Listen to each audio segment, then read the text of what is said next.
আমি খড়িবাড়ি এসে এটা খাই নিয়ে দুটো পাঁপড় নিলাম, দুটো পাঁপড় নিয়েছি যেটা, আর দুটো চা। দেখো মানে ইকো পার্কের অবস্থাটা ঝিলের ধারে দেখতে, কিন্তু ইকো পার্কে আমাদের সন্ধ্যা হয়ে এসেছে আর চারিদিকটা একেবারে লাইটে লাইট হয়ে গেছে। গাইছে কিন্তু অবস্থা দেখো। আমাদের রাজারহাট এলাকার যত মানে হচ্ছে যে ঈদ, মানে রাজারহাট এলাকার যাদেরই ঈদ হয় না কেন সব হয় ভাই এই ইকো পার্কে। মানে কি লেভেলের ভিড় হয় মানে ঈদের সময়, সেটা সবাই জানো। এখন হচ্ছে যে বিকাল 4টে বাজে, 4টে কম, এইটা 5টা বেজে গেছে, 5টা 11, আর আমরা 5টা 11 আমরা 13। যাই হোক, তো আমরা এখন এই মুহূর্তে বেড়াতে এসেছি ইকো পার্ক, আর এই সবেমাত্র ঢুকবো এখান থেকে, এখন ঢুকবো। এই সব কটা আছে, ওই ভেতরটা সূর্য যায় ব্যাপার। এখন আমরা এদিকটা ঢুকবো, গাড়িটা পার্কিং করলাম বাড়ি থেকে এসে, সিমাই লাগছে খেয়ে এসে। মানে প্রবেশ মূল্য টাকা না ছাড়া তো ঢুকতে দেবে না। গাইস ইকো পার্কে যে কি লেভেলের ভিড় সে কথা কি বলবো। দেখো ভাই কি লেভেলের ভিড় চলছে। তো এদিকটা সবেমাত্র ঢুকলাম, ইতিহাসটা তো আরো জানাবো, চলো যাওয়া যাক। দেখো মানে ইকো পার্কের অবস্থাটা ঝিলের ধারের যে পুরো রাউন্ডটা একদম পুরো ভরে আছে, পুরো সাইডটা ভরে আছে। এদিকটা দেখো কি অবস্থা ভাই, কি অবস্থা, মানে কি বলবো, মানে এক এক রকমের স্টাইল নিয়ে আছে, কি অবস্থা ভাই। আর এই লোকের ভিড় বাড়াতে আমরাও 4-5 জনা ঢুকলাম, চলে আসলাম। মানে আর কি করবো বলো, এত ভিড়ের মাঝখানে আমরাও 4-5 জনা একটু ভিড় বাড়ালাম। কি অবস্থা ভাই, কি লেভেলের ভিড় একবার দেখো। এই পুরো ধরে পুরোটা একদম ভিড়, মানে প্রচুর লোক ইকো পার্কে ঢুকেছে আজকে। কোন সাইডটা? হ্যাঁ চল যাই, আর কি করবো, এই তো ঘুরতে হবে, এই তো ঘোরা, এছাড়া তো আর কিছু নেই ইকো পার্কে, শুধু ঘোরা খাওয়া দাওয়া।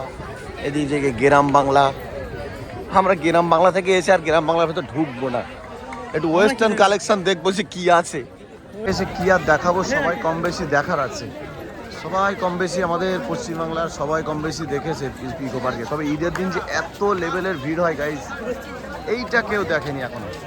এই ভিড়ের মাঝখানে আমরা কয়েকটা শুধু ঘুরছি আর কি করার বলো, শুধুই ঘুরছি আর ঘুরছি, মানে এত ভিড় শুধু। বাহ, তাল গাছে উঠছে এইসব আর কি, গ্রাম বাংলা পরিবেশ, এটা গ্রাম বাংলার যে দৃশ্যটা। যাবো কিভাবে ভাই, হাঁটবো কিভাবে এত এই লোকের মাঝখানে, টুকটুক করে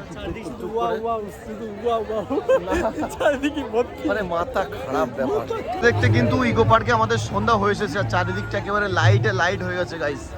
ঝিলের ধারটা তো সন্ধ্যার দিকে একদম অসাধারণ, মানে কি বলবো। চেয়ারে বসবে, চলো তাহলে বসি।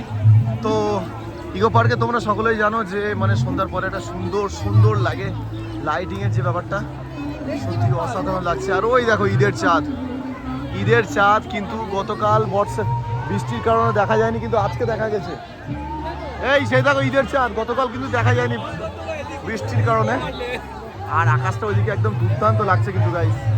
সেই সঙ্গে এরকম একটা সুন্দর জায়গাতে আমরা দাঁড়িয়ে, এত লোকের সমাগম, সত্যি অসাধারণ, ফিলটা একদম দারুণ লাগছে কিন্তু গাইস।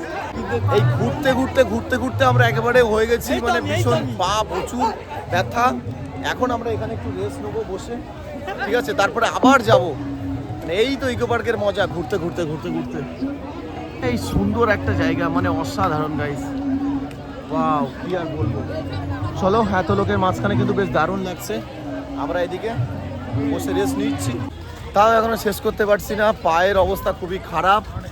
এখন আমরা ভেবেছি যে এই মুহূর্তে আমরা বেরিয়েই যাব, তার কারণ আর সম্ভব না ঘোরা, অনেকটাই ঘুরেছি, যা সেই সকাল থেকে একেবারে ঘুরছি, আর সম্ভব না ঘোরা।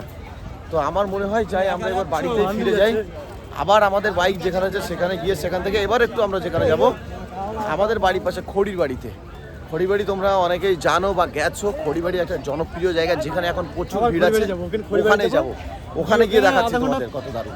তো অনেকটা একেবারে ঘোরার পরে প্রচুর হেঁটেছি ভাই আজকে। হাঁটার পরে আমরা এই মুহূর্তে কিন্তু একেবারে রাস্তাতে এসে গেছি, ঠিক আছে, মানে রাস্তাতে এসে গেছি, কি বলবো, মানে গেট থেকে বার হয়েছি, গাড়িটা বার করা হয়নি, করছি এখান থেকে কিছু নিয়ে, তারপরে গাড়িটা বার করে আমরা মোটামুটি ওখানে চলে যাবো, ঠিক আছে। তো ঠিক আছে গাইজ, এখন যাবো এখান থেকে খড়িবাড়ি গিয়ে ওখানে তোমাদের সাথে আবার কথা হচ্ছে। চলো, আমরা এই মুহূর্তে কিন্তু এসেছি পুরো মানে খড়িবাড়ি সেই যে পার্কটা, এখানটাতে আর ওইদিকে হচ্ছে খড়িবাড়ি সেই চার ধাবাটা। আমরা ওদিকটা যাবো, ওদিকটা আমরা যাবো, কিন্তু এই মুহূর্তে একটুখানি একটা টিকিটের ব্যাপার আছে, ঠিক আছে? টিকিটটা কেটে দিয়ে আমরা ওইদিকটা যাবো। আর কি ভিড় যে ভাই আজকে খড়িবাড়ি, সে কথা কি বলবো। আমরা এখন ঢুকেছি খড়িবাড়ি, মানে যেখানে ধাবা টাবাগুলো আছে, যেখানে মনে করো যে এই খাওয়া টাওয়াগুলো যেগুলো পাওয়া যায়, কি লেভেলের ভিড়। মানে ঈদ তো খড়িবাড়িতে হচ্ছে, খড়িবাড়ি সত্যি মানে ভাবা যায় না, অসাধারণ একটা ভিড়। বেশ ভালো, ঈদের সময় ভালো লাগে, হ্যাঁ না? ঈদের সময় বেশ ভালো লাগে। দেখো দেখো অবস্থাটা দেখো গাইস, ওই হচ্ছে পুরোনো ধাবাটা। দেখো দেখো ওখানেই যাবো আমি, একটা ওখান থেকে কিছু নেবো, পাপড় টাপড় কিছু একটা নেবো। চলো এই সাইড থেকে ওই সাইডে যাবো, ওই দিকটা ভিড় বেশি। কি হচ্ছে মনে হচ্ছে মোমো হচ্ছে, মোমোর হাড়ি আছে যখন, মোমোই হচ্ছে।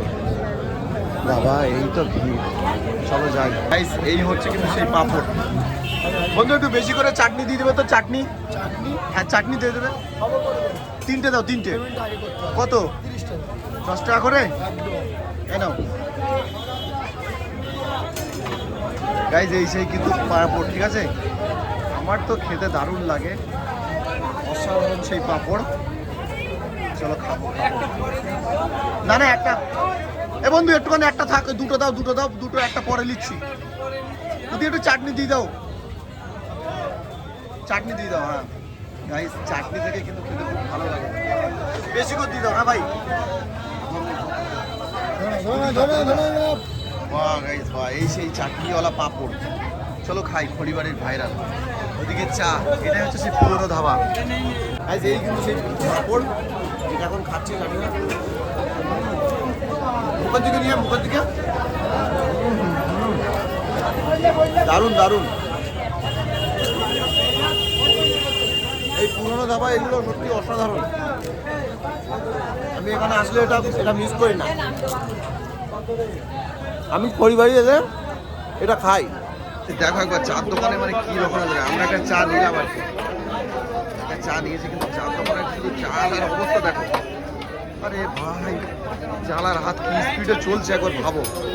চারিদিকে কাস্টমার দেখেছো তো, না খারাপ করা কাস্টমার দাঁড়িয়ে থাকবে। আলা কত টাকা ইনকাম করবে বলে মনে হয় আগে? কত টাকা হলেও 30,000 টাকা বেচা কিনা। 30,000? আমি নর্মালি বলবো, বেশ 30,000 উঠেছে, সামান্য। গাইস এই নিয়ে দুটো পাপড় নিলাম, দুটো পাপড় নিয়েছি যেটা, আর দুটো চা। এই নিয়ে খেতে খেতে এখন বাড়ির দিকে ফিরবো, কারণ বৃষ্টি এসে গেছে অলরেডি। ভালো লাগছে চাটনিটা খেতে খুব, এই চাটনি দিয়ে পাপড় খেতে কিন্তু খুবই দারুণ, ঠিক আছে?